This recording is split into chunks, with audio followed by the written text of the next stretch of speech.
কি করে করব বসবাস? সকাল থেকেই আবার হৃদয় জুড়ে প্রখর তৃষ্ণা, বুক পুড়ে যাচ্ছে অনবরত। ভাদ্রের জলধারা মুছতে ব্যর্থ হবে এই দাও দাও তেষ্টা জোড়াতে।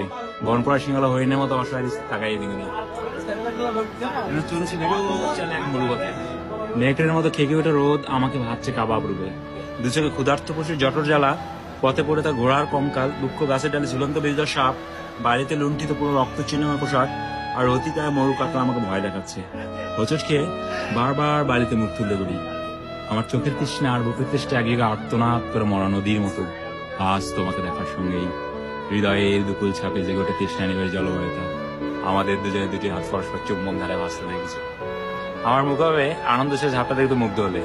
কয়েক মিনিট পরেই আমার মুখে বিষণ্ণতার উকিঝুঁকি দেখে তোমাকে তোমাকে স্পর্শ করার মন খারাপের নীলাভ আঙ্গুল।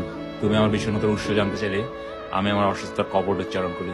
অথচ তোমার কদিন এখানে দেখতে পাবো না ভেবেই আমার হৃদয় ধুলোয় লুটে গেছে আহত দোলের মতো। তোমাকে আবার দেখার জন্য নিরুপায় হয়ে আমাকে অপেক্ষা করতে হবে আরো 7 দিন। এই দীর্ঘ প্রতীক্ষার নিষ্করুণ ঘরে কি করে করব বসবাস? সুন্দর ভাই, তাহলে বিগ ফ্যান, এত সেই জোস জোস।